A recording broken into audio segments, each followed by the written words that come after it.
بسم اللہ الرحمن الرحیم نحمده ونصلی ونسلم علی رسولہ الکریم اما بعد علامہ سید محمد امین ابن عابدین شامی رحمہ اللہ اپنے منظوم کلام عقود و رسم المفتی کے آخری اشعار میں کیا کچھ ارشاد فرما رہے ہیں، ہم اسے آج سمجھنے کی کوشش کریں گے۔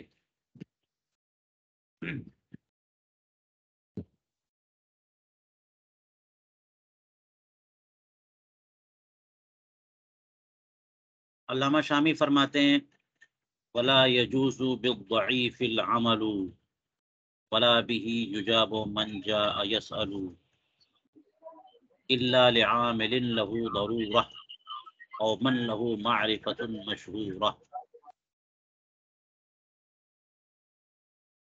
لكنما القاضي به لا يقضي وإن قضى فحكمه لا يمضي لا سيما قضاتنا إذ قيدوا براجح المذهب حين قلدوا فتم ما نظمته في سلكي والحمد لله ختام مسکی۔ علامہ شامی فرماتے ہیں کہ ضعیف قول پر عمل جائز نہیں ہے۔ العمل فاعل ہے لا یجوز کا، قول ضعیف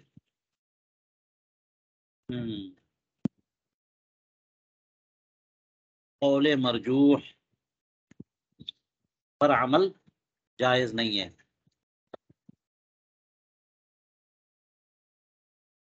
اور نہ ہی قول ضعیف کا جواب دیا جائے گا جو مسئلہ پوچھنے آئے۔ کوئی بھی سوال پوچھے، حکم پوچھے، فتویٰ معلوم کرنا چاہے تو اس کے سوال کا جواب قول ضعیف سے نہیں دیا جائے گا۔ جو قوی اور اقوی اور صحیح اور درست اور راجح قول ہے، جواب میں وہی قول بتایا جائے گا، ضعیف قول نہیں بتایا جائے گا۔ ہاں، ضعیف کے معاملے میں ایک استثناء ہے، اور وہ کیا استثناء ہے؟ الا لعامل له ضرورہ، یہ ایسا عمل کرنے والا جس کو اس عمل کی ضرورت ہو۔ حالات اس کے مختلف ہیں، اضطرار کی کیفیت ہو گئی ہے یا بڑے حرج میں وہ پڑھنے جا رہا ہے، تو مذہب میں کوئی قول موجود ہے جو کہ ضعیف قول ہے، تو اس کے لیے جائز ہے کہ وہ اس پر عمل کرے۔ فتویٰ دینا جائز نہیں ہے، عمل بھی جائز نہیں ہے، فیصلہ کرنا بھی جائز نہیں ہے، لیکن جس بندے کو مجبوری ہے تو مجبوری کی حالت میں قول ضعیف پر عمل کر کے اپنی ضرورت پوری کر لینا، اس کی گنجائش ہے۔ یا پھر فرماتے من لہو معرفت مشہورہ، جس کو دلائل اور احکام اور ان کے قواعد اور ضوابط میں خاصا درک حاصل ہو، یعنی یہ مجتہد جس کو معرفت مشہورہ ہو، صاحب نظر ہے، وہ صاحب رائے ہے، اجتہاد والا ہے، وہ قواعد سے مسائل اور فروع کا استخراج کر سکتا ہے، تو وہ تو دلائل کی اتباع کرے گا نا۔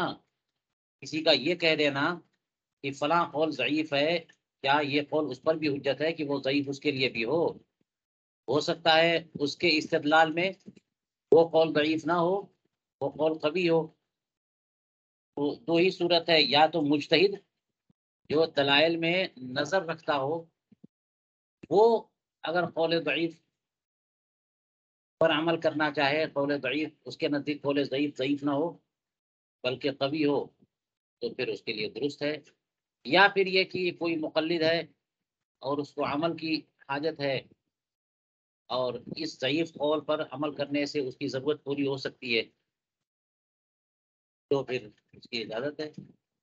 یہ ضرورت سے مراد یاد رکھیے گا ضرورت شرعی ہے، وہ نہیں کہ نفع زیادہ کمانے کے لیے وہ پریشانی جو ہے نا، وہ بظاہر سماجی طور پہ پریشانی ہو رہی ہے یا خود دماغ میں پریشانی سمائی ہوئی ہے، کسی کو کہہ دیں گے کہ وہ پوری ہو جائے گی، لالچ ہے، دنیا طلبی ہے، اقتدار طلبی ہے، ایسی ضرورتیں پوری کرنے کے لیے اس کی اجازت نہیں ہے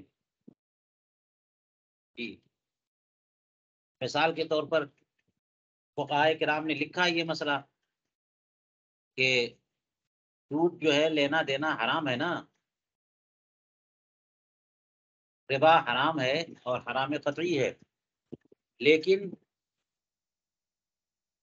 کوئی بندہ اگر بہت زیادہ محتاج ہو گیا ہے، اس کو پیسوں کی ضرورت ہے اور پیسے کہیں سے ملتے نظر نہیں آ رہے، ہاں ایک بندہ شہر میں ہے جو کہ قرض دیتا ہے لیکن سود پہ دیتا ہے، اور اس کو ضرورت ہے پیسوں کی قرض لینے کی، تو اپنی حاجت شدیدہ کے پوری کرنے کے لیے اس کو مجبوری کو مانا جائے گا، اور وہ مجرم نہیں، یہ مجرم نہیں ہوگا کہ اس سے سودی قرض لے، لیکن سود پر قرض دینے والا مجرم ضرور ہے، وہ سود کھا رہا ہے، اس کے لیے حرام ہے، اور اس کو سود دینا حرام نہیں ہے ایسی صورت میں جب حاجت شدیدہ میں پڑ جائے۔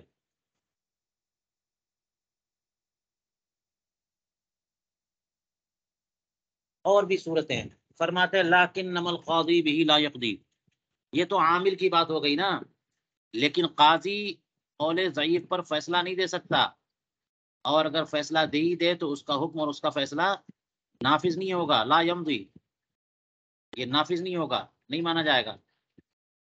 فرماتے خاص طور سے ہمارے قضات، جبکہ ان کو راجح مذہب کے مطابق فیصلہ کرنے کا پابند بنا دیا گیا ہو، اس کو یدو براجح المذہب، اس بات کا انہیں پابند بنایا گیا، راجح المذہب یعنی مذہب میں جو قول راجح ہے، جو راجح مذہب ہے اس کا پابند بنایا گیا جب ان کو منصب قضا تفویض کیا جا رہا تھا، اس وقت انہیں پابند کہا گیا کہ تم مذہب حنفی اور اس کے راجح قول کے مطابق فیصلے کرو گے، اور یہ ایسے قاضی جو ہے ضعیف قول پر فیصلہ کرتے تو وہ تھوڑی نافذ ہوگا۔ یہ بات جو ہے فرمایا کہ یہ آخری بات تھی، وَتَمَّمَا نَظَمْتُ فِي سِلْكِي، میں نے ایک دھاگے میں جو موتی پروئے ہیں اس کا سلسلہ مکمل ہوا، اور تمام خوبیاں اللہ کے لیے، اور یہ حمد جو ہے یہ ایسے ہی ہے جیسے کہ مشک کے ذریعے اس سلسلے کو پر مہر لگا کر کے اس سلسلے کو بند کر رہے ہیں، دروازہ بند کیا جا رہا ہے مشک کی مہر لگا کر کے۔ چلیے یہ تو اشعار ہو گئے ان کے، بات ان پانچوں اشعار میں یا چار اشعار میں جو بات ہے وہ قول ضعیف پر عمل والی بات ہے، قول ضعیف پر نہ تو فتویٰ ہو سکتا ہے نہ قضا، اور مطلقاً عمل بھی نہیں ہو سکتا، لیکن اگر حاجت شدیدہ ہے، مجبوری ہے، تو حق عمل میں اس کی اجازت ہے، کیونکہ وہ بھی تو مذہبی کا قول ہے اگرچہ ضعیف ہے۔ تو گفتگو جو ہے وہ اس استثناء پر ہوگی،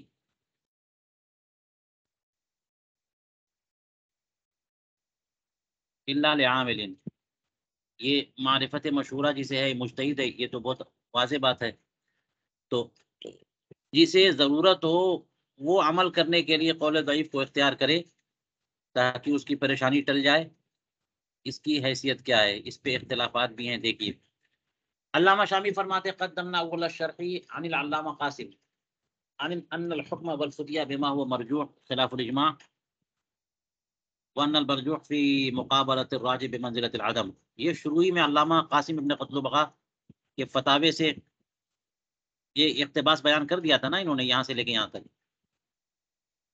یہ علامہ قاسم نے فرمایا تھا کہ حکم فیصلہ دینا، فتویٰ دینا اس قول پر جو مرجوح ہو، یہ اجماع کے خلاف ہے، اجازت نہیں ہے، اور مرجوح قول تو راجح کے مقابلے میں بمنزلہ عدم ہے نا، گویا کہ وہ قول ہی نہیں ہے، تو پھر اس پہ فتویٰ کیسے دے سکتے ہیں؟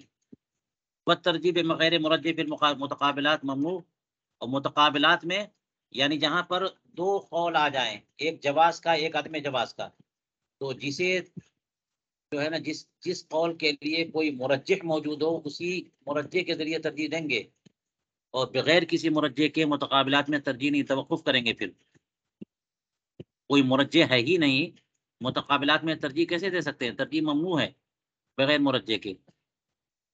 اور یہ بھی فرمایا کہ ان من یکتفی بان یکون فتواه او عمله موافقا لقول او وجه في المسألة ويعمل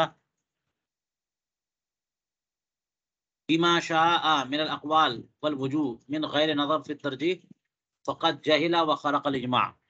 فرمایا کہ جو اسی قدر پر اکتفا کرے، اسی قدر پر اکتفا کرے اور کافی سمجھے کہ اس کا فتویٰ، اس کا عمل، اس کا فیصلہ مذہب کے جتنے بھی اقوال موجود ہیں ان میں سے کسی بھی قول کے سے میچ کر جائے، اور مذہب میں مسئلے کی جتنی بھی وجوہ ہیں، اور یہ نہ دیکھے کہ ان میں کون راجح ہے، کون مرجوح ہے، کون ضعیف ہے، کون شاذ ہے، کون منکر ہے، کون کیا کس درجے کا یہ ہے حیثیت حاصل ہے، یہ نہ دیکھے، بلکہ کہے کہ کسی نہ کسی قول سے ہمارا فتویٰ جو ہے نا موافق ہونا چاہیے، چاہے کسی بھی قول سے موافق ہو جائے، اتنے ہی پر اکتفا کرے۔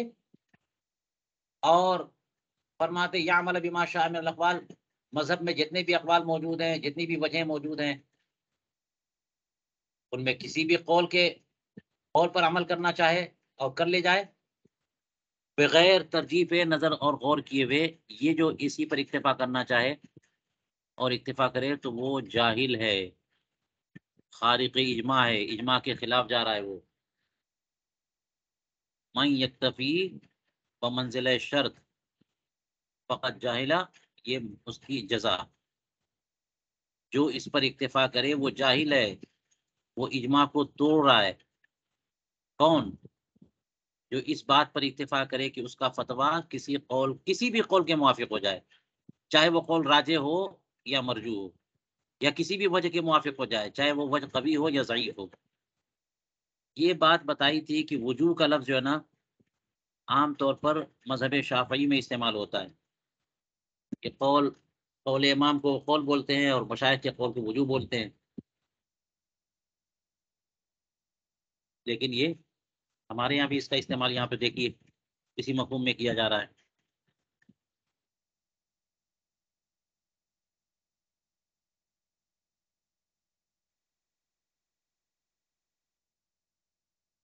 تو یہ تو صاف فرما دیا نا کہ اپنا فتویٰ یا اپنا عمل کسی بھی قول کے موافق ہو جائے اور کسی بھی وجہ پر سیٹ ہو جائے چلے گا، یہ سمجھنا یہ بالکل جہالت ہے۔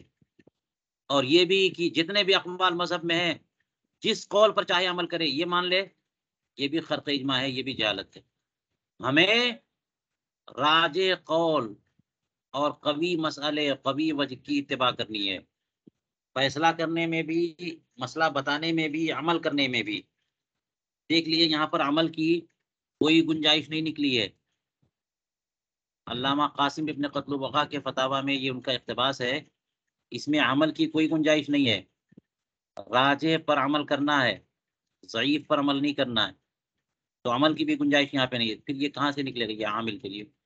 آگے دیکھیے، یہ کہہ رہے ہیں کہ شروع میں ہم نے بیان کیا تھا علامہ قاسم کا یہ اقتباس، فرماتے ہیں وہیں پر ہم نے علامہ ابن حجر حیتمی کے فتاوی سے بھی اقتباس نقل کر دیا تھا اس معاملے میں، لیکن اس میں علامہ ابن حجر حیتمی نے اس میں ایک بات اور نقل فرمائی، فیہا کا مرجع یہ فتاوی علامہ ابن حجر، یہ عسقلانی نہیں حیتمی ہے، مکی، فرماتے ہیں لیکن فیہا ایضاً، اس میں یہ بھی تو ہے، فتاوی علامہ ابن حجر حیتمی میں یہ بھی ہے کہ علامہ سبکی، امام سبکی نے اپنے فتاوی کی کتاب الوقف میں فرمایا، کیا فرمایا؟ یجوز تقلید الوجہ الضعیف فی نفس الامر بالنسبت للعمل فی حق نفسہ۔ یہ دیکھیے،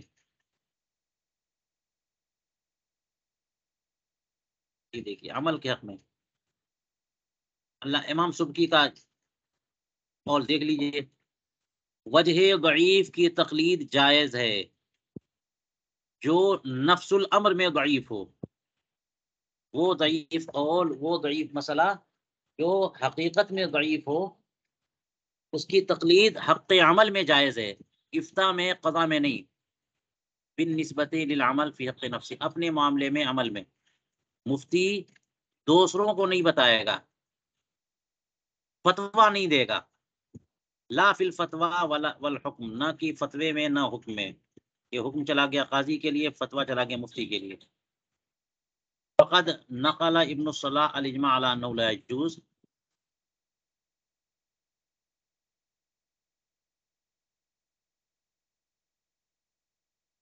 تو فرما رہے ہیں کہ جہاں تک یہ معاملہ عمل کا ہے، بس جہاں تک فتویٰ اور حکم کا، یعنی فتویٰ اور قضا کا مسئلہ ہے، تو وجہ ضعیف پر فتویٰ دینا، وجہ ضعیف پر حکم بیان کرنا، فیصلہ دینا، لا یجوز۔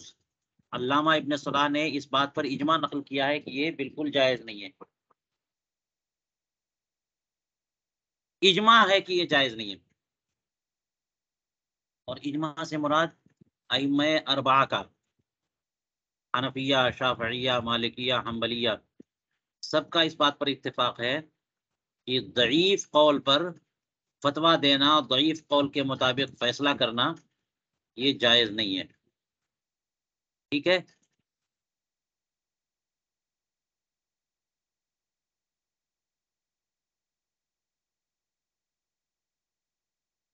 اب آگے دیکھیے۔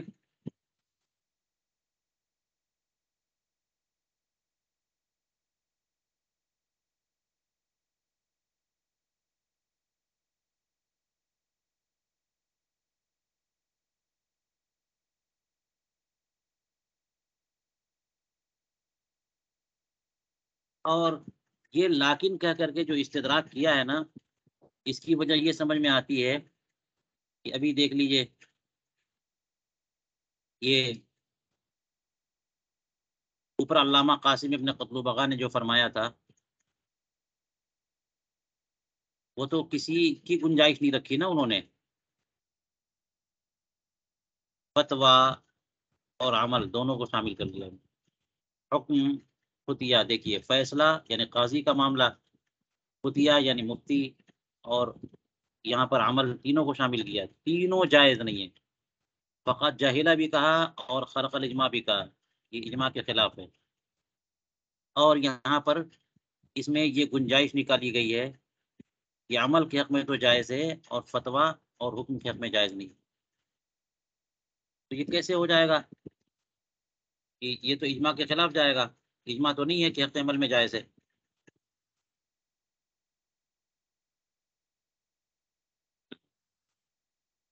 علامہ حسن ابن عمار الشرم بلالی اپنے رسالے العقد الفرید فی جواز التقلید، اس میں کیا فرماتے ہیں؟ دیکھیے، فرماتے ہیں مقتضی مذہب الشافعی کما قال السبکی منع العمل بالقول المرجوح،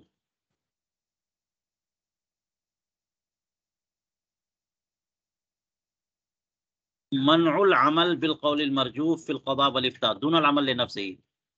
یہ دیکھیے، علامہ سبکی نے فرمایا کہ مذہب شافعی کا تقاضا اور مقتضا یہ ہے کہ قول مرجوح پر عمل منع ہے، قضا اور افتاء کے معاملے میں، عمل لنفس ہی منع نہیں ہے، اور عمل سے مراد قضا اور عمل سے مراد افتاء، قضا اور افتاء یہ عمل۔ قول مرجوح پر قضا اور قول مرجوح پر فتویٰ دینا یہ منع ہے، اگر کوئی مجبوری کی صورت ہے تو عمل لنفس ہی یہ منع نہیں ہے۔ ومذہب الحنفیہ المنع عن المرجوح حتی لنفسی، یہ فرماتے ہیں کہ یہ تو شافعیہ کا مذہب ہے، اور حنفیہ کا مذہب کیا ہے؟ مطلقاً منع، مطلقاً منع، نہ فتویٰ، نہ قضا، نہ عمل، المنع عن المرجوح حتی لنفسه، حق نفس میں بھی عمل کرنے کے معاملے میں اس کی اجازت نہیں ہے کہ مرجوح پر عمل کرے، لکون المرجوح صار منسوخا، کیوں؟ اس لیے کہ مرجوح تو منسوخ، اب تو کچھ ہے ہی نہیں، وہ یہ تو عمل کی جو صورت نکالی جا رہی ہے یہ تو تب ہوتی نا جب اس کی کوئی قدر و قیمت ہوتی، کہ چلو راجع قول نہیں ہے، مرجوح قول ہے، تو کچھ پرسنٹیج تو اس کو کریڈٹ دیا جائے، کچھ تو اس کی قدر و قیمت ہو۔ لیکن جب مرجو قول بے منزلہ عدم ہو چکا، اوپر بتایا انہوں نے، علامہ قاسم ابن قتل بغان نے فرمایا، یہ دیکھیے بے منزلۃ العدم ہو چکا، کچھ نہیں ہے وہ، اور یہ سمجھ لیجیے کہ منسوخ کے درجے میں ہو گیا، منسوخ ہو گیا، وہ مرجو جو ہے منسوخ ہو گیا، تو پھر یہ منسوخ پر تو کوئی بھی عمل نہیں کر سکتا نا، نہ یہ کہ صرف فتویٰ اور قضا بلکہ عمل بھی نہیں ہو سکتا۔ یہ بات کہی ہے علامہ شرم بلالی نے العقد الفرید میں۔ علامہ شامی اب دیکھیے کیا کہتے ہیں، قلت التعلیل بانہ صار منسوخا، یہ جو انہوں نے کہہ دیا ہے کہ حق عمل میں بھی جائز نہیں ہے کیونکہ مرجو جو ہے منسوخ ہو گیا، یہ تعلیل، یہ وجہ، مرجو منسوخ، تو کہ التعلیل بانہ صار منسوخا انما یضر، یہ وجہ بتانا کہ قول مرجو منسوخ ہو چکا، یہ تو تبھی ظاہر ہوگا فیما لو کان فی المسألۃ قولان، جبکہ کسی مسئلے میں دو قولوں، ایک ہی امام کے، امام ابو حنیفہ کا یہ قول اور پھر دوسرا قول، تو پہلے قول سے رجوع کر لیا انہوں نے، یہ تبھی ہوگا۔ ایک مسئلے میں دو قول، جواز اور عدم جواز کا، مثال کے طور پہ، اور مجتہد نے ایک سے رجوع کر لیا، دو قول تھے ایک سے رجوع کر لیا، تو جب رجوع کر لیا تو منسوخ کے ذریعے میں ہو گیا۔ او علما تاخر احدہما عن الاخر، یا پھر دو قول ہیں ان میں سے ایک کا دوسرے سے متاخر ہونا معلوم ہو، تاریخ کے اعتبار سے معلوم ہو کہ یہ پہلا قول تھا اور یہ بعد کا قول ہے، تب بھی ہم کہہ سکتے ہیں کہ تعارض ہے، تقدم و تاخر پتہ چل گیا، تو جو متقدم ہے اس کو منسوخ مانیے اور جو متاخر ہے اسے ناسخ مانیے۔ یہ دو صورتیں ہیں، یا تو مجتہد کا رجوع معلوم ہو، یا قول اول اور قول ثانی میں تقدم و تاخر معلوم ہو، تبھی آپ نسخ کا قول کر سکتے ہیں، وَإِلَّا فَلَا، ورنہ نسخ کا قول نہیں کر سکتے۔ کیسے کہہ سکتے ہیں کہ وہ قول مرجو جو ہے منسوخ ہو گیا؟ مثال دیکھ لیجئے، جیسے کہ کسی مسئلے میں امام ابو یوسف کا ایک قول ہے اور ایک امام محمد کا قول ہے، کیسے آپ کہہ سکتے ہیں کہ جناب فلاں والا منسوخ ہے فلاں والا ناسخ ہے؟ اس میں تو نسخ ظاہر نہیں، فإنه لا يظهر فيه نسخ، نسخ کا ظہور نہیں ہوگا۔ تو اس لیے علامہ شرم بلالی کا یہ وجہ بتانا کہ مرجو جو ہے منسوخ ہو چکا، یہ بات سمجھ میں نہیں آ رہی ہے، چند ہی صورتیں اس کی ہو سکتی ہیں، عام نہیں ہے یہ، تو اس لیے منسوخ قرار دینا یا اس کی وجہ یہ بتانا کہ گویا وہ منسوخ ہے، اس سے مراد کیا ہے؟ اس سے مراد یہ ہے کہ لیکن مرادہ انہ اذا صحح احدہما، جب ان دو قولوں میں سے ایک قول کی تصحیح کی جا چکی تو دوسرا والا قول منسوخ کے درجے میں ہو گیا، منسوخ نہیں، بمنزلہ منسوخ، یعنی وہ جو دو صورتیں تھیں کہ ایک ہی مجتہد کے دو قول ظاہر ہوں اور پتہ چل جائے کہ مجتہد نے پہلے والے قول سے رجوع کر لیا، یا پھر یہ کہ دونوں قول کے کا تقدم و تاخر پتہ ہو، یہ دو صورتیں تھیں، اس میں منسوخ قرار دیا جا سکتا ہے، لیکن باقی صورتوں میں نسخ کا قول کرنا مشکل ہے، تو ان باقی صورتوں میں نسخ قرار دینا کیا مطلب؟ نسخ کا مطلب بمنزلہ نسخ، نہ کہ نسخ، یہ صار الآخر بمنزلۃ المنسوخ، منسوخ نہیں، منسوخ کے درجے میں، منسوخ تو ان دو صورتوں میں ہوں گے، یہ دو صورتیں،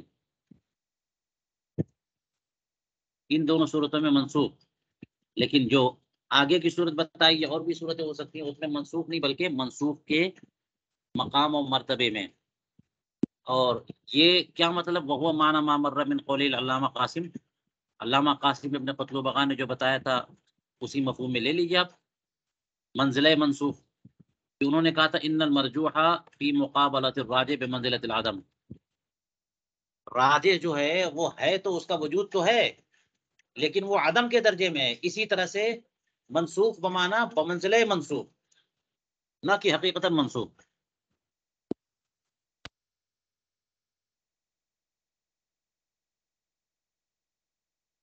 اس کا مطلب یہ ہوا کہ ایسا نہیں ہے کہ مکمل طور پہ منسوخ ہے اس کا وجود، اس لیے حق عمل میں اس پر عمل کی حق عمل میں اس کی کچھ نہ کچھ اہمیت باقی رہتی ہے.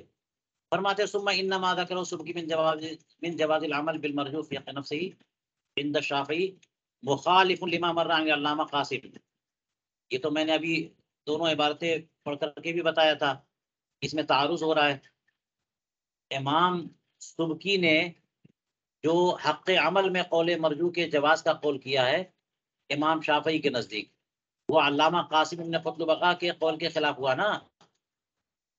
انہوں نے حق عمل میں بھی اجازت نہیں دی اور امام سبکی لکھ رہے ہیں کہ حق عمل میں جائز ہے. تو فرماتے ہیں وقدمنا مثلہ، ہم نے اس جیسی بات جو ہے پہلے بھی شروع میں بیان کی ہے فتاوی ابن حجر حسمی سے، من نقل الاجماع علی عدم الافتاء والعمل بما شاء من الاقوال. ہم نے فتاوی ابن حجر سے نقل کیا ہے کیا کہ انہوں نے اجماع نقل کیا ہے علی عدم الافتاء والعمل بما شاء من الاقوال، کہ جس قول پر بھی چاہے عمل کرے، اعلی عدم الافتاء والعمل، یہ عمل جو ہے عطف ہے افتاء پر، یعنی عدم الافتاء و عدم العمل. اس بات پر اجماع نقل کیا گیا ہے کہ جس قول پر بھی چاہے فتویٰ دے دے، جس قول پر بھی چاہے عمل کر لے، اس کے عدم پر اجماع ہے، اس کی اجازت نہیں ہے. الا ان یقال، مگر یہ کہ کہا جائے کہ المراد بالعمل الحکم والقضاء، یہاں پر عمل سے مراد کیا ہو؟ عمل سے مراد عمل نہیں، عمل سے مراد، اس عمل سے مراد حکم اور قضاء. قاضی فیصلہ کرتا ہے تو اس کا فیصلہ کرنا بھی تو عمل ہے. مفتی فتویٰ دیتا ہے تو فتویٰ دینا بھی تو عمل ہے. تو عمل سے مراد وہ عمل نہیں کہ جو بندہ اس قضیے میں کا سامنا کر رہا ہے وہ عمل کرے اس پر. عمل سے مراد فتویٰ دینا اور قضا فیصلہ دینا. تو یہاں پر جو فرما دیا ہے کہ عدم افتاء اور عدم عمل پر اجماع ہے، تو عمل سے مراد عمل نہیں ہے جو عامل عمل کرے، عمل سے مراد قضا اور فیصلہ ہے. وہ بعید، لیکن یہ جو ہے نا توجیہ بہت دور کی توجیہ ہے. صاف وہ کہہ رہے ہیں عمل اور آپ کہہ رہے ہیں عمل سے مراد قضا، یہ بعید ہے. فرماتے ہیں والاثر فی الجواب اقسم من التعبیر بالتشہی مہما ارادہ من الاقوال. اب دیکھیے واضح طور پر جو ہے نا اس کا جواب بیان کرتے ہیں علامہ شامی. فرماتے ہیں کہ والاثر فی الجواب، جواب میں زیادہ واضح بات کیا ہے؟ وہ یہ ہے اخذم من التعبیر بالتشہی مہما ارادہ من الاقوال فی ای وقت ارادہ. یہ مراد ہے جو تشہی سے تعبیر کی گئی ہے نا اس سے جواب اخذ کرنا چاہیے. تشہی سے جو تعبیر کی گئی تشہی، والعمل بما شاء، دیکھیے یہاں پہ یہ جائز نہیں ہے. اور ہماری بات ہو رہی ہے، ہم جو ابھی بات کر رہے ہیں وہ عمل عامل کا مجبوری کی صورت میں، عمل عامل بالضرورتی، ٹھیک ہے. اور یہ جو انہوں نے فرمایا کہ اجماع نقل فرمایا ہے عدم الافتاء و عدم العمل بما شاء من الاقوال، جس قول پر چاہے فتویٰ دے، جس قول پر چاہے عمل کرے، تو یہ بما شاء، یہ تو تشریح ہو گئی نا، خواہش نفس ہو گئی اپنی، جو جو چاہے، اتنا بڑا اختیار مل گیا کہ جس قول پر چاہے فتویٰ دے اور جس قول پہ چاہے عمل کرے. ایسا نہیں ہے، اس کے عدم پر اجماع ہے. تو یہ عمل بما شاء سے مراد کہتے ہیں مہما ارادہ. جواب آپ اسی تعبیر بالتشہی سے نہ نکالیے کہ جس قول سے جس قول پر چاہے عمل کرے، مہما ارادہ من الاقوال، جو قول چاہے اور جس وقت چاہے، جب چاہے. تو یہ پھر تو اتباع نفس ہو گیا نا، جب چاہے، ضرورت ہو چاہے نہ ہو، حاجت ہو چاہے نہ ہو، پریشانی ہو چاہے نہ ہو، ہر قول معتبر ہے، ہر قول لے سکتے ہیں، ہر قول پہ عمل کر سکتے ہیں، جب چاہے عمل کر سکتے ہیں. یہ تو کوئی سر پیر نہیں ہوا.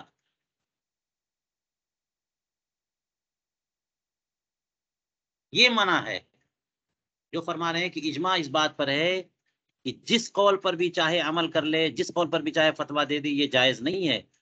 اس سے مراد یہ ہے کہ جب چاہے جس قول پر بھی چاہے، یہ مراد۔ اور ہماری جو صورت اس پہ بات آ رہی تھی وہ یہ اما لو عامل بالضعیف فی بعض الاوقات لضرورت اقتضت ذلك فلا یمنع منه۔ رہی یہ بات کہ قول ضعیف پر عمل کرے کبھی بعض اوقات، وہ بھی کسی ایسی حاجت و ضرورت کے لیے جو اس قول ضعیف پر عمل کا تقاضا کرے، تو یہاں پر جو ہے اس سے منع نہیں کیا جائے گا۔ یہ تو خاص صورت ہو گئی نا، اور وہ جو منع کیا ہے اور فرمایا کہ اس کی اجازت نہیں ہے اور اس بات پر اجماع قائم ہے، اس سے مراد یہ ہے کہ جب چاہے قول ضعیف پر عمل کرے، جس قول کو چاہے اختیار کرے۔ فرماتے وعلیہ یحمل ما تقدم عن شرم بلالی۔ تو علامہ حسن ابن عمار اشرم بلالی نے جو پہلے بیان فرمایا کہ مذہب حنفیہ منع ہی ہے مطلقاً، اس سے مراد یہی ہے کہ مطلقاً منع کہ جب چاہے کسی بھی قول ضعیف پر عمل کر لے، اسی اجازت نہیں بے دلیل انہم۔ اچھا، اب یہاں پر دیکھیے علامہ شامی جو ہے یہ جواب دے رہے اور اس پر 2-3 مثالیں پیش کر رہے ہیں۔ توجہ رہے تو بات علامہ شامی کی خوب واضح ہو جائے گی کہ جو ہم نے یہ کہہ دیا کہ قول ضعیف پر نہ فتویٰ دیا جا سکتا ہے، نہ فیصلہ دیا جا سکتا ہے، اور نہ عمل کیا جا سکتا ہے، سوائے اس ایک صورت کے یہ عمل کرنے کی مجبوری ہو۔ تو حق عمل میں جب مجبوری ہو تو حق عمل میں اس قول ضعیف کو اختیار کیا جا سکتا ہے بس۔ تو جہاں پہ علامہ شرم بلالی نے حنفیہ کا اجماع نقل کیا کہ نہیں عمل میں بھی جائز نہیں ہے، اس کی تعویل یہ کر رہے ہیں کہ وہ بھی مراد وہی ہے بالتشہی، جب چاہے عمل کرے اور جس قول پہ چاہے یہ منع ہے، جب چاہے نہیں۔ خاص صورت میں اس کی اجازت ہے۔ دلیل یہ دیکھیے، دلیل میں علامہ شامی نے 3 مسائل پیش کیے ہیں، اور یہ سب مسائل بڑے بڑے عظیم فقہائے کرام کی طرف سے ہیں، انہوں نے اس کا اعتبار کیا ہے۔ دیکھ لیجئے، قول مرجوح ہے، قول ضعیف ہے، لیکن کسی خاص بندے کو بڑی شدید ضرورت ہے اور وہ اس میں مبتلا ہے، تو اس کے آسانی اور یسر کے لیے اس کی اجازت ہوئی کہ وہ عمل کرے، لیکن اس پر فتویٰ نہیں دیا جائے گا۔ بدلیل انہم اجازوا للمسافر، پہلی بات دیکھ لیجئے کہ ہمارے فقہا نے مسافر اور ضیف یعنی مہمان کو اجازت دی جو شک و ریب کا اندیشہ کرے، ان کو اجازت دی کہ امام ابو یوسف کے قول کو اختیار کر لیں بعدم وجوب الغسل على المحتلم الذي امسك ذكره عندما احس بالاحتلام الى ان فترت شهوته ثم ارسله۔ کس بات میں؟ امام ابو یوسف کی اتباع کرے اور ان کا قول لے لے، اس بات میں کہ غسل کرنا واجب نہ ہوگا اس محتلم پر، اس بندے پر جس کو احتلام ہو گیا اور اس نے اپنے عزم تناسل کو تھامے رکھا، مضبوطی سے پکڑے رہا۔ جب اسے خروج منی اور احتلام کا احساس ہوا تو اس نے اپنے عزم تناسل کو پکڑ لیا یہاں تک کہ اس کی شہوت بجھ گئی اور پھر چھوڑ دیا، اور چھوڑنے کے بعد جو ہے نا منی کے قطرات باہر آ گئے۔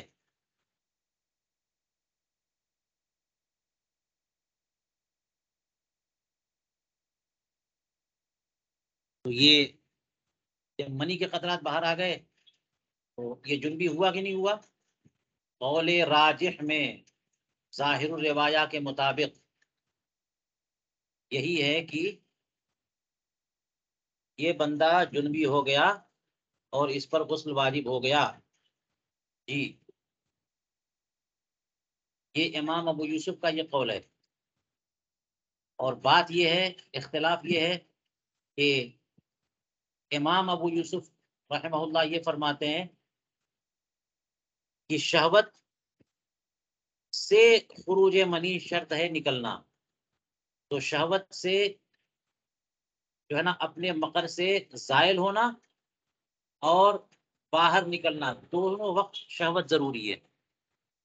اور ہمارے امام صاحب امام اعظم ابو حنیفہ کے نزدیک یہ ہے کہ اعلیٰ وجہ دفق و شہوت نکلے، لیکن جب اپنے مقر سے جدا ہو اس وقت شہوت ہو، اور راستے میں جو ہے کسی وجہ سے اس کو روک لیا گیا، اور پھر اس کے بعد جب منی کے قطرات باہر نکلے ہیں تو اس وقت شہوت ختم ہو چکی تھی. تو چونکہ شہوت جو ہے اپنے مقر سے زائل ہونے کے وقت شہوت موجود تھی، اسی قدر کافی ہے غسل کے واجب ہونے کے لیے. یہ ہے اصل مذہب، اور اسی پر فتویٰ ہے، یہی راجح ہے. امام ابو یوسف کا قول جو ہے نا وہ راجح نہیں ہے، اسی لیے کہتے ہیں مع قول هذا، حالانکہ امام ابو یوسف کا یہ قول یہ مذہب میں خلاف راجح ہے، راجح کے خلاف مذہب، راجح فی المذہب کے خلاف ہے. راجح فی المذہب کیا ہے کہ شہوت کب ہو؟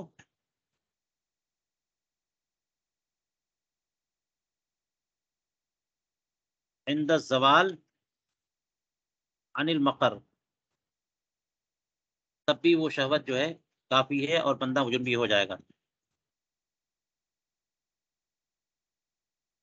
تو بات یہ ہے، ایک مسئلہ دیکھ لیجیے آپ، کہ اگر اصل مسئلہ یہ ہے کہ شہوت کے ساتھ منی اپنے مقر سے ہٹی، باہر کی طرف چلی، لیکن باہر نکلتے نکلتے اسے تاخیر ہوئی، یہاں تک کہ جب باہر نکلی تو شہوت ختم ہو چکی تھی، تو بندہ جنبی ہوا کہ نہیں ہوا؟ ہو گیا. یہ جنابت کافی ہے وجوب غسل کے لیے. لیکن امام ابو یوسف فرماتے ہیں کہ نہیں، مقر سے جدا ہوتے وقت بھی شہوت ضروری ہے، اور باہر نکلتے وقت بھی شہوت ضروری ہے. لہذا کوئی بندہ ایسا ہے کہ اس نے مقر سے ازالے کے وقت تو شہوت تھی، اسے احساس ہوا کہ منی باہر نکلنے لگی، وہ نہیں چاہتا کہ منی نکلے، اس وقت اس نے اپنے عضو کو بہت ہی مضبوطی سے پکڑ لیا، دبا لیا، تو اپنے مقر سے منی اگرچہ ہٹ چکی تھی، لیکن اس کے بعد جب شہوت ختم ہوئی تو اس نے اپنے عضو کو چھوڑا. اب وہ منی کے جو قطرات اپنے مقر سے ہٹ چکے تھے وہ باہر اب نکل رہے ہیں جب شہوت ختم ہو چکی ہے، تو امام ابو یوسف کے نزدیک بندہ جنبی نہیں ہوگا. یہ قول خلاف راجح ہے، مرجوح قول ہے، ضعیف ہے، مگر ہمارے فقہا نے فرمایا کہ مسافر اور ضیف کے لیے جائز ہے کہ اسے اختیار کریں للضرورتی، لیکن اجاز الاخذ به للضرورتی. کیا یہ ضرورت کیا ہے؟ مسافر اور مہمان. کوئی بندہ مسافر ہے، وہ کہیں گیا ہوا ہے، یا مہمان کوئی آیا ہوا ہے، وہ گھر پہ پہنچا، کسی غیر کے گھر پہ مہمان بنا، اور اسی شب اس کے ساتھ یہ حادثہ ہو گیا احتلام والا. اب صبح اٹھا اور اس کی حالت یہ ہے، اس نے روک لیا تھا مگر اس کے بعد جو ہے منی کے قطرات نکل گئے. تو قول راجح پر اگر عمل کریں گے تو اسے غسل کرنا ضروری ہوگا، اور صبح غسل کرتا ہے تو گھر والوں پہ کیا اثر پڑے گا؟ لوگ کیا سمجھیں گے؟ صبح صبح جو ہے یہ غسل کر رہا ہے، اس کا مطلب یہ ہے کہ اس کی حرکتیں کچھ خراب ہو سکتی ہیں. تو جو مسافر ہے، جو مہمان ہے، اسے اندیشہ ہو کہ میرا معاملہ میرے کردار پر حرف نہ آئے اور میرا معاملہ مشکوک نہ ہو جائے، یہ ایک بڑا مسئلہ ہے، تو وہ اس قول مرجوح پر عمل کر سکتا ہے. فقہا نے اجازت دی. یہ ایک مثال ہو گئی. وَيَنبَغِي أَن يَكُونَ مِنْ هَذَا الْقَبِيلِ ما ذکرہ الامام المغینانی صاحب الہدایہ فی کتاب مختارات النوازل. اسی قبیل سے وہ والا مسئلہ بھی ہونا چاہیے جو علامہ صاحب ہدایہ امام مرغینانی، علامہ برہان الدین فرغانی رحمہ اللہ نے اپنی دوسری کتاب مختارات النوازل میں بیان فرمایا، اور یہ کتاب بھی مشہور ہے، جس سے ہدایہ کے شراح جو ہے نقل کرتے ہیں اور بھی لوگ. تو مختارات میں نجاست کے بیان میں یہ فرماتے ہیں وَالدَّمْ اذا خرج من القروح قلیلا قلیلا غیر سائل فذاک لیس بمانع وان کثر. دیکھ لیجئے کیا فرمانے، خون اگر زخموں سے نکلے تھوڑا تھوڑا، اس حال میں کہ وہ بہتا بھی نہ ہو، بس تھوڑے تھوڑے قطرات اوپر آ جا رہے ہیں، اور اس کو پوچھ دے رہا ہے یہ بندہ، تھوڑے تھوڑے آ رہے ہیں، بس کچھ قطرات اوپر آ جاتے ہیں، اس کو پوچھ دیتا ہے، تو یہ مانع طہارت نہیں ہے. اگرچہ اسی طرح سے تھوڑے تھوڑے کر کے آتے ہوئے خون بہت ہو گئے، 1 گھنٹے میں آپ نے خون پوچھنا جاری رکھا تو 1 گھنٹے میں پورا کپڑا تر ہو گیا، جس کپڑے سے پوچھا تھا آپ نے، تو وہ تو ہو گیا کثیر، تھوڑا تھوڑا کر کے بھی کثیر ہو گیا. لیکن جب تھوڑے تھوڑے ہاں تھوڑا تھوڑا جب آ رہا تھا وہ سائل نہیں تھا، بہہ نہیں رہا تھا، تو یہ مانع طہارت یا مزیل طہارت نہیں ہے، بندہ ابھی بھی باوضو مانا جائے گا۔ جی یہ صاحب ہدایہ نے مختارات النوازل میں یہ فرمایا ہے۔ وقیلا، اور ایک قول یہ ہے لو کان بحال لو ترکہ لسالہ یمنعو، کہ اگر وہ خون جو تھوڑا تھوڑا آ رہا ہے، اگر اس کی حالت یوں ہو کہ اگر یہ پوچھتا نہ جاتا اور اسے اس کے حال پہ چھوڑ دیتا تو ایک ایک قطرہ اوپر آتا جاتا، پھر بہتا جاتا، وہ ایک ایک قطرہ اوپر آتا، چند قطرات ہو جاتے، بہ جاتے۔ ایسی صورتحال اگر ہے تو وہ مانع طہارت ہے۔ جی بندہ اس سے جو ہے نا وہ بے وضو ہو جائے گا، حکمن نجس ہو جائے گا، وضو کرنا پڑے گا۔ یہ دیکھیے قول راجے کو انہوں نے قیلہ سے بیان کیا فلاں جگہ اس جگہ پہ، اور قول مرجو کو اصل طور پہ بیان کیا ودم۔ قول راجے تو سب کو پتا ہے نا کہ خون جو ہے نجس ہے، اگر وہ اس طرح سے بدن پر ظاہر ہوا کہ بہ جائے تو ناپاک ہے، نہ بہے تو ناپاک نہیں ہے، تھوڑا ہی تھوڑا صحیح، اگر وہ اس حالت میں ہے کہ بہ جائے تو ناپاک ہے، لیکن اگر اس حالت میں ہے بہ جائے تو ناپاک ہے۔ اس کو قیلہ سے بیان کیا، اصلاً تو اس کو بیان کیا کہ مانے نہیں ہے، اس وقت اگر نہیں بہ رہا ہے اور یہ بندہ پوچھتا چلا گیا، اگرچہ وہ اس حالت میں ہے کہ اگر چھوڑ دیتا تو بہتا، تب بھی کہتے ہیں کہ مانع طہارت نہیں ہے۔ پھر صاحب ہدایہ ثم اعاد المسألة فی نواقض الوضوء، نواقض وضو میں اس مسئلے کا دوبارہ بیان فرمایا، کہتے ولو خرج منه شيء قليل ومسحه بخرقة حتى لو ترك يسير لا ينقض، صراحتاً یہاں پہ فرمایا کہ اگر اس سے شیء قلیل نکلی، یعنی خون یا پیپ یا مواد، کوئی بھی ناپاک چیز جو ہے نکلے زخم سے یا کٹ سے، کسی بھی زخم سے، اور اسے وہ کسی کپڑے کے ٹکڑے سے پوچھا، یہاں تک کہ وہ اس طرح ہے کہ اگر وہ چھوڑ دیتا تو وہ خون یا پیپ یا مواد بہ جاتا، لا ينقضو، ناقض وضو نہیں ہے۔ یہ دیکھیے ناقض وضو نہیں ہے کہہ رہے ہیں یہاں پہ صراحتاً کا حتی لو ترکا یسیلو، اگرچہ وہ اتنا ہے کہ اگر چھوڑ دیتا تو بہ جاتا، پھر بھی ناقض وضو نہیں ہے۔ اور قیلہ جو ہے کہہ کر کے یہاں پر وہی قیلہ یہ بیان کیا۔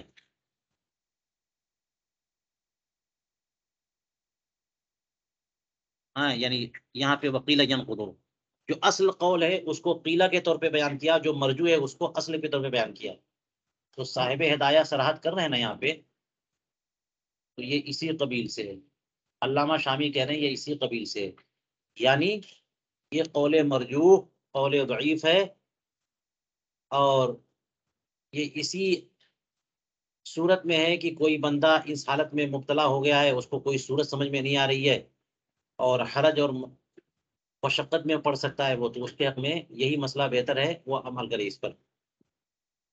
فرماتے ہیں علامہ شامی وقد راجعت نسخۃ اخرى فرأیت العبارۃ فیہا کذالک، دوسرے نسخے میں بھی مجھے عبارت ایسی ملی، اور بات ظاہر ہے کہ ان المشہور، کہ عام میں کتب مذہب میں تو مشہور قول ثانی ہے نا، کہ اگرچہ قطرہ قطرہ خون نکل رہا ہے لیکن اتنا زیادہ ہے وہ کہ چھوڑ دیں تو بہ جائے گا، تو ناقض وضو ہے، جس کی تعبیر انہوں نے قیل سے کی ہے، قول ضعیف سے کی ہے، اور قول اول جو ضعیف ہے اس کو انہوں نے اختیار کیا ہے۔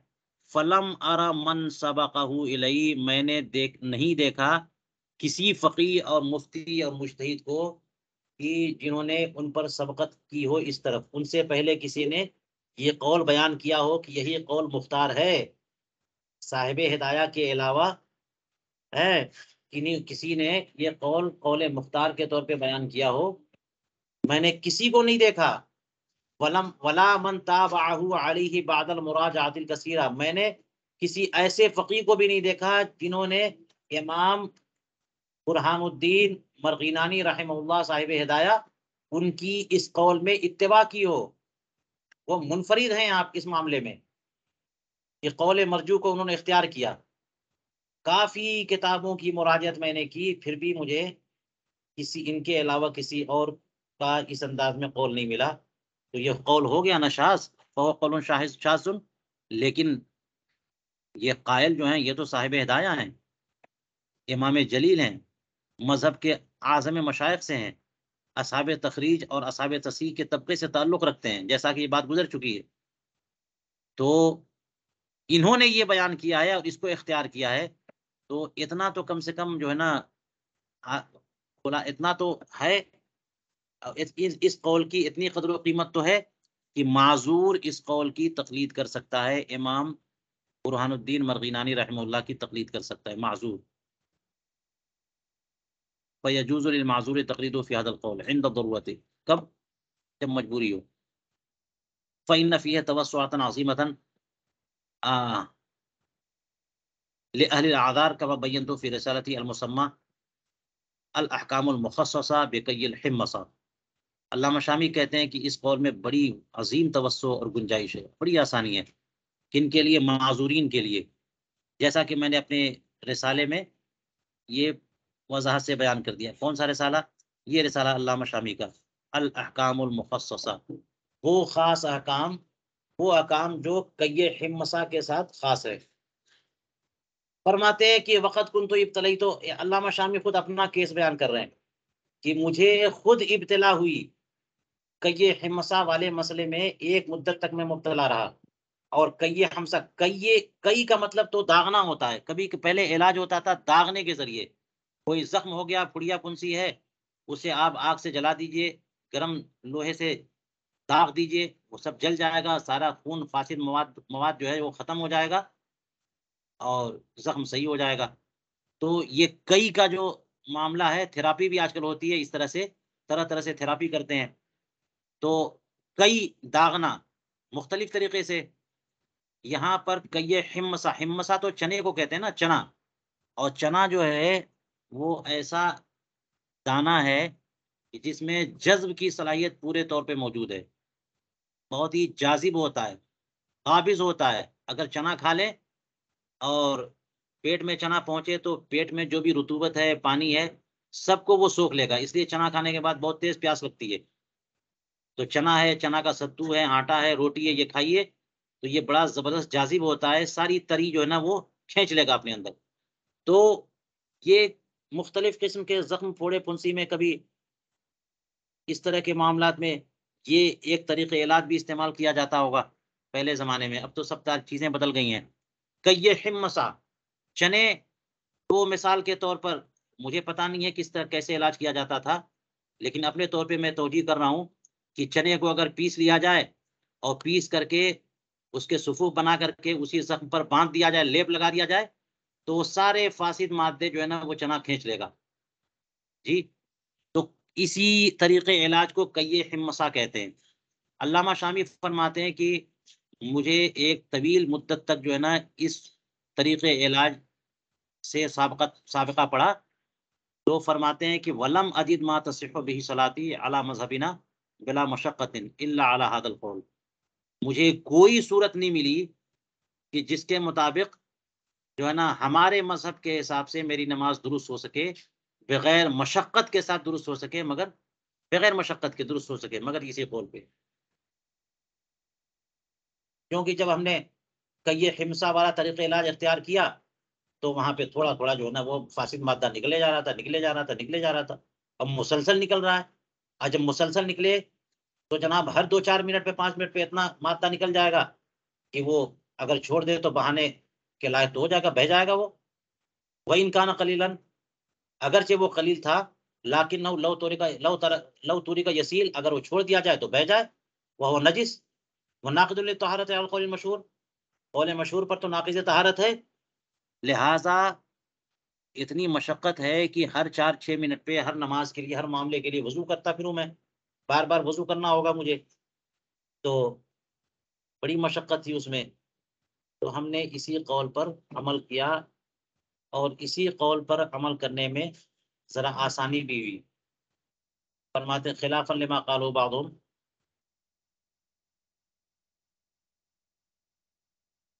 تو یہ بلا شبہ نجیس اور ناقض وضو تو ہے، برخلاف بعض لوگوں کے قول کے. اور اس بات سے مراد وہی صاحب ہدایہ ہو سکتے ہیں.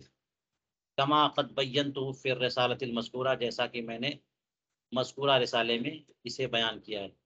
ولا یصیر بہ صاحب عذر، اور اس سے جو ہے نا بندہ صاحب عذر نہیں ہوگا. لأنه يمكن دفع العذر بالغسل والربط بنحو جلدة مانعة للسيلان عند كل صلاة، کہ جو عذر ہے اس عذر کا دفعیہ تو ممکن ہے وہیں طور کہ اسے دھل دے، یا کسی ایسی جلد سے، چمڑے سے باندھ دے کہ جو اس رطوبت کو بہنے نہ دے ہر نماز کے وقت. ہر نماز کے وقت ایسا کر لیا کرے، باندھ دے، ورنہ ایک ایک قطرہ جو ہے نا ہر سیکنڈ پہ نکلتا رہے گا نکلتا رہے گا. تو کم سے کم باندھ دے کہ نماز کا دورانیہ جو ہے 5-10 منٹ کا، اتنی دیر تک کم سے کم رکا رہے. کما کنت افعل، جیسا کہ میں کرتا تھا. ولاکن فیہ مشقۃ و حرج عظیم، لیکن یہ مسلسل کرنا کہ بار بار دھونا یا باندھے رکھنا ہے، اس میں بڑی مشقت تھی، بہت عظیم حرج تھا. تو ایسی صورتحال میں فاضطررت الی تقلید هذا القول، اسی قول کی تقلید کی طرف میں مجبور ہوا. پھر اس کے بعد جب اللہ سبحانہ و تعالیٰ نے مجھے عافیت عطا فرمائی اور مجھے شفا دے دی، تو آج تو صلاۃ تلک المدہ، اتنے دنوں کی نماز کا اعادہ میں نے کیا. وللہ تعالی الحمد. دیکھ لیے یہ احتیاط، اعادہ بھی کیا.